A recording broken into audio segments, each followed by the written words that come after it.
Akandila ilangila ni rano Sile fika famia banzara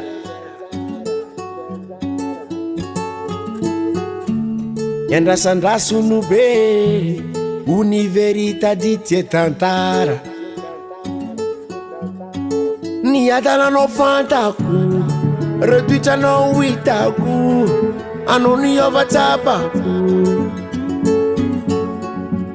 Efasa fiti kukazaka iku Eko non kafani ya fapu Yareta kuna timasu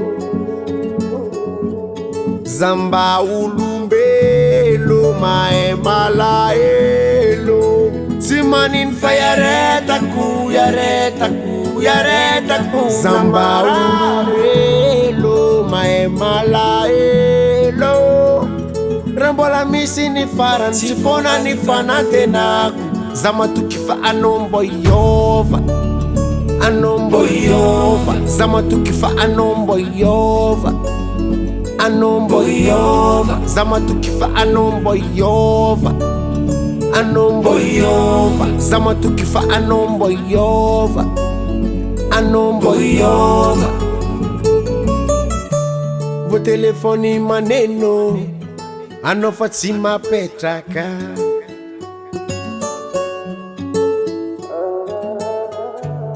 Le fitiavana mame Lasa tanguru ni vitsika Tambuluane tika ni faneki Sistumani isana nufreti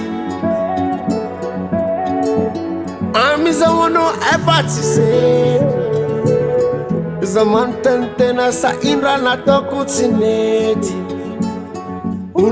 Zamba ulumbelo maemalaelo Timanin fa yareta ku Zamba ulumbelo maemalaelo Rambola misi ni faran Sifona ni fanate naku Zama tukifa anombo Hiova Anombo Hiova Zama tukifa anombo Hiova Anombo Hiova Zama tukifa anombo Hiova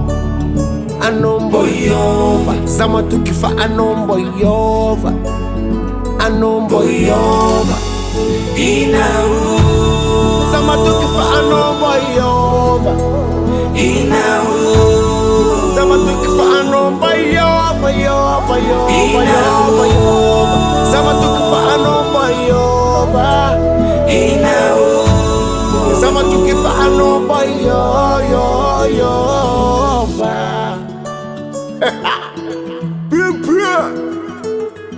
Davant Record.